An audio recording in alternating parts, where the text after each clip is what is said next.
Hello everybody, welcome to University. My name is Cyrus. Today we're going to go over Jurassic Park 3, which is not that exciting, but it is exciting if you say it in a sarcasm way.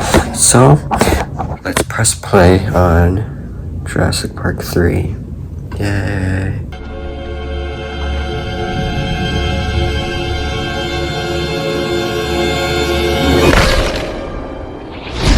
So we start off the movie back on Sorna, which already I don't like. I like they had the last movie in Sorna, and then they have the third one in Sorna.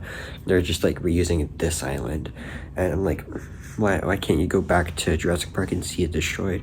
But eventually that will of course be done in Jurassic World, which I really like. The child point of view is introduced, who is Eric Kirby.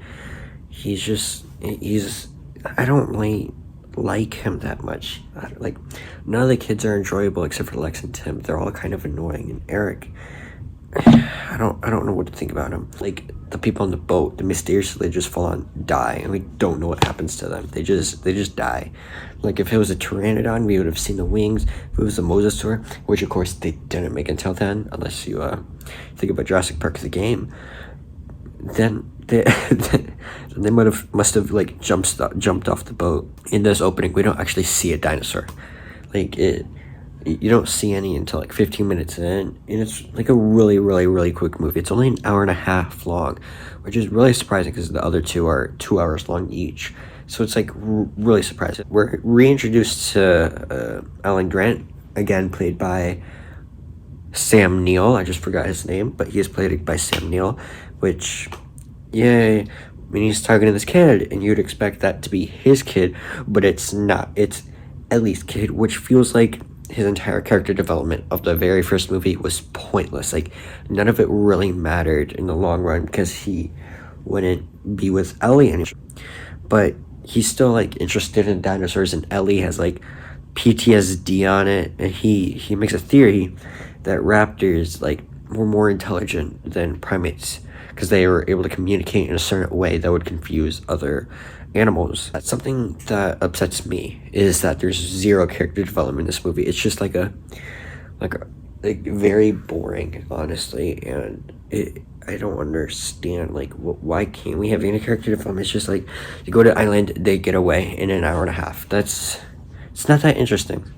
They make a reference to San Diego when Alan is giving a presentation about his theory on raptors, and in that scene, people are like, why don't you just go to the island and research the animals?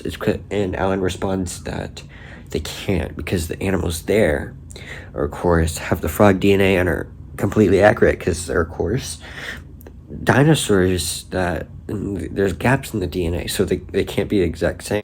Dinosaurs lived 65 million years ago. What is left of them is fossilized in the rocks, and it is in the rock that real scientists make real discoveries. Now, what John Hammond and InGen did at Jurassic Park is create genetically engineered theme park monsters, nothing more and nothing less.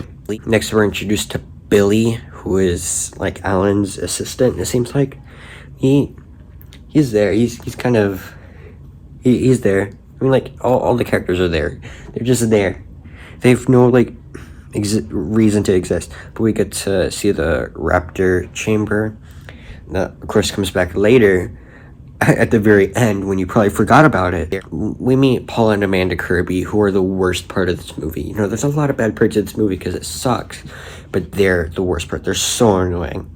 So they bribe Alan to go to an island. They say Jurassic Park, but it's Sorna. They bribe him to go to Jurassic Park and be a tour guide, and it's for money, even though 2 minutes ago if you had the chance? No force on earth or heaven could get me on that island. As in the dream scene happened. Alan! Every time somebody says this movie sucks, they go towards that scene, but it's just like a little silly scene. It honestly, another part I hate about this movie is the music. It just doesn't have the same feeling as the other two with the music they have in this. I don't like it. So they land on an airstrip, and instantly Amanda gets really annoying, and I don't like her. She gets really annoying, starts screaming and screaming, and then we find out that the Spinosaurus is there, and it's really cool. The person gets eaten, and when they get to the planet, it like crashes into the spine, which means that the Spinosaurus would be dead. Which also brings up a fan theory, that there was actually 2 Spinosauruses on the island. Anyways, the plane crashes. Spinosaurus gets into it, kills the other guy. Everybody else escapes, and then they run into a T-Rex, and they're like, oh, don't move. Well, Ellen is like that. The rest of people are stupid, because that's what they are. That's what they're meant to be. And they lead him to the Spinosaurus, and then they fight.